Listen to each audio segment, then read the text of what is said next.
the game on Karela. Peter Aqua. It's found. And the player has been brought down. What is the referee saying? It's a penalty. Penalty for Kotoko. It's a penalty for Kotoko. Yaya was stripped from behind. Yaya was stripped from behind. Justice Blay. The fans love her.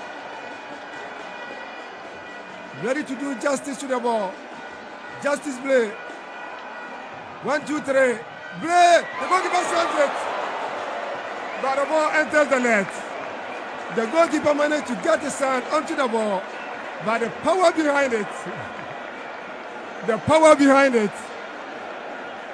The goalkeeper couldn't save the situation. Kotoko 1, Karela 0. Yeah, well-deserved goal for Asante Kotoko. I think from the blast of the whistle, they've been knocking the doors. They've been solid at the back, preventing Kotoko from getting a goal.